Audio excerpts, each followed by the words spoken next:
There's no such thing as a bad drug, right? Because a drug is just a drug. It's a substance with certain properties. It has no moral qualities. The only thing that has moral qualities is human behavior.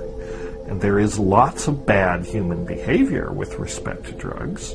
There's lots of bad human behavior with respect to all kinds of things, and good human behavior too. I mean, again, this comes back to, the context. So the whole war on drugs idea and the idea, it has nothing to do with protecting people from toxic substances.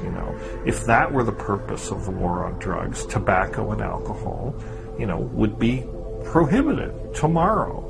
And yet the structure of the law, not that prohibition would do any good, and I'm not advocating that, right? But if that were really the agenda for drug control, they would say, well, these are clearly the most harmful drugs. These are the ones that are killing the most people, so they should be strictly regulated.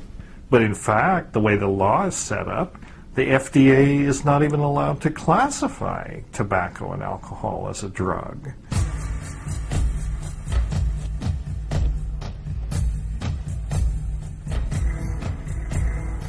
There are these science fiction cliches like, there is some knowledge man should not know. So probably there are probably horrible things like huge devils or that places where you shouldn't go. Viruses that would kill all life on Earth, or huge things that make the atomic bomb. There's terrible things.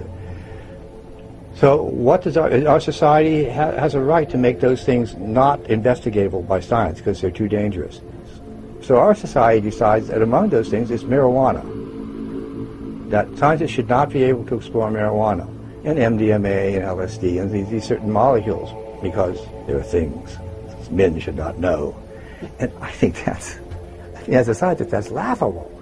And as I often like to say, I got my degree in nuclear physics, and I like to say, if they trusted me with plutonium, why not LSD? My gosh.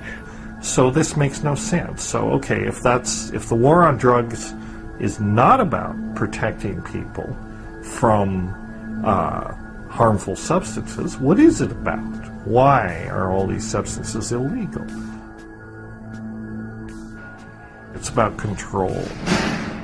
And ultimately it's about control of what people can think. And it's the control of experience. It's essentially the state arrogating itself to the point where it says, certain states of consciousness are allowed and other states of consciousness are not allowed. And that's really what it comes down to. This is about cognitive liberty.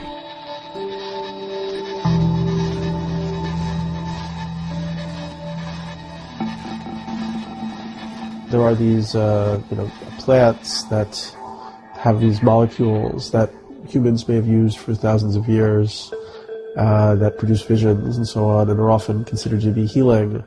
In our cultures, we've demonized some of these substances and made them illegal, which I would consider to be unfortunate. It's the state saying, don't go there, because if you take this entheogen or you take this psychedelic, you're going to have funny ideas.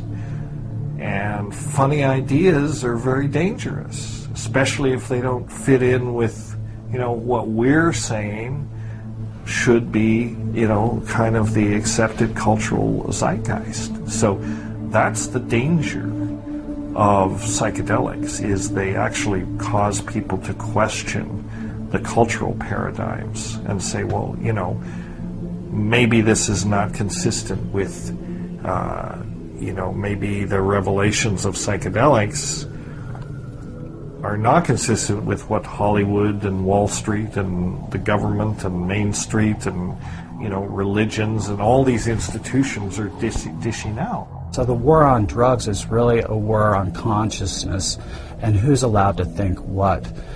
More importantly, I personally don't believe that anybody has the right to tell you what to do with your own body or what thoughts that you can think. That if you do not have the freedom to decide what happens to your own body and your own mind, then you really don't have freedom at its most basic, essential level.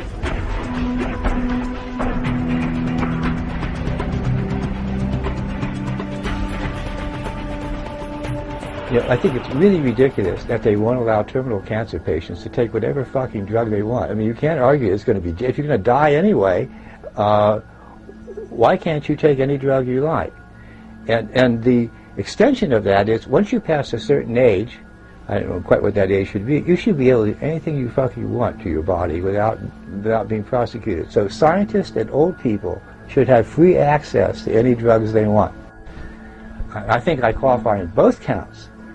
So, but you know, our society is, I don't even think that's enlightened. I think that's common sense. An enlightened society would take a look at these drugs objectively and say which ones can help, promote, and do we want a society based on alcohol and cocaine, or do you want a society based on LSD, MDMA, ayahuasca? Which of the drugs we're going to promote? And our society's picked, for some reason, the absolute worst drugs to make as its standards.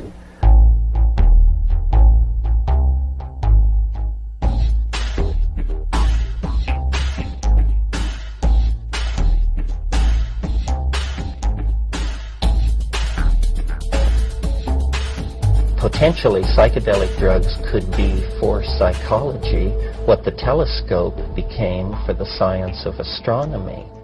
In the right set and setting, with the right kind of psychotherapy support or religious support or whatever the context of the support is, and most importantly, what the person's intention is when they take it. If they're an addict or an alcoholic, they can take ayahuasca, they can take peyote, they can take these substances, and it will definitely help them to get over that. And in the case of something like ibogaine, it's even more specific. I mean, there's other things going on with ibogaine that might interrupt the addiction syndrome on the physical level. For many people, actually, who were alcoholics and things like that, many have been cured by their use of psychedelics. So in some ways, it's the opposite of addiction. Entheogens actually are almost the opposite of an addicting drug, in that sometimes a person will only take an entheogen once and have a very powerful experience and actually be freed from